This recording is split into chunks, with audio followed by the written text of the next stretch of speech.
everyone, Dr. Bucci with Turning Point Vet here. Today we're going to talk about back leg stretches. I really love these for improving their hip flexion and extension, and it also helps with those horses with those sticky pelvises that tend to get lower lumbar pain and SI pain.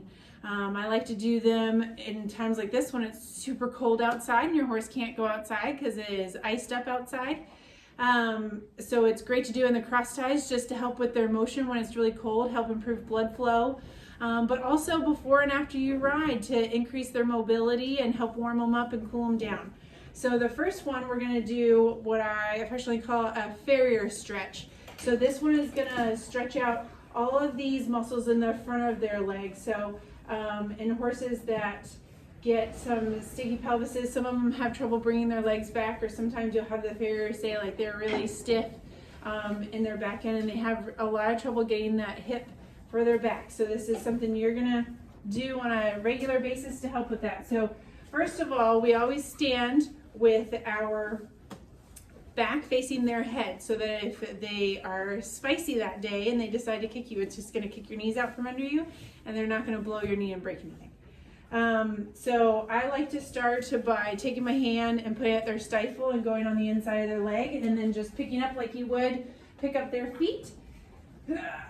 And then slowly I put my knee behind their in front of their canyon bone, and then we just slowly walk back. If you are nervous about using your knee for that, you can just slowly walk back with your arm.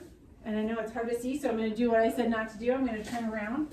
So you're basically just bringing it back like a farrier would, and you're slowly putting a little bit more tension on that leg. You're just keeping it low. His foot is about a foot off the ground, and then pulling it straight back. He needs a little bit of work. He's a little bit stiff. But you put that tension on there and then just hold it for a few seconds, and then you can let go. The next one is really great for those hamstrings. So I see a lot of horses with tight hamstrings.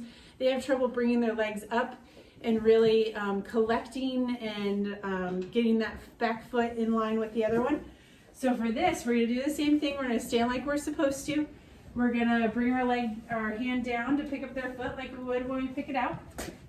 Oh, he's mad now.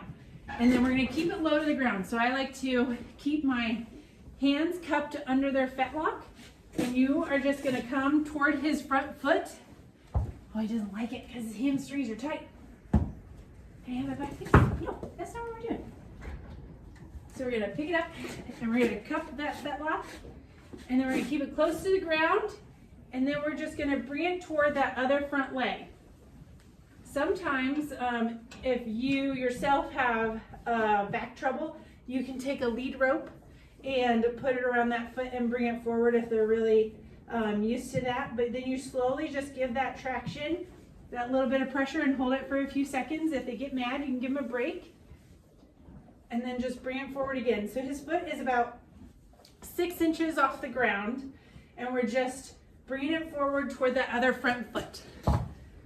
And then we do that 3 or 4 times. It can be a little bit labor intensive.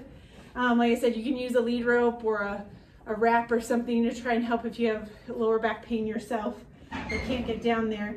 But that helps bring that leg forward, and both of those are great for their hips and their pelvis and a little bit of that lower back. Make sure to follow on Facebook and Instagram at Turning Point Vet for more tips and tricks and to help work on getting that motion and keeping your horse healthy and moving.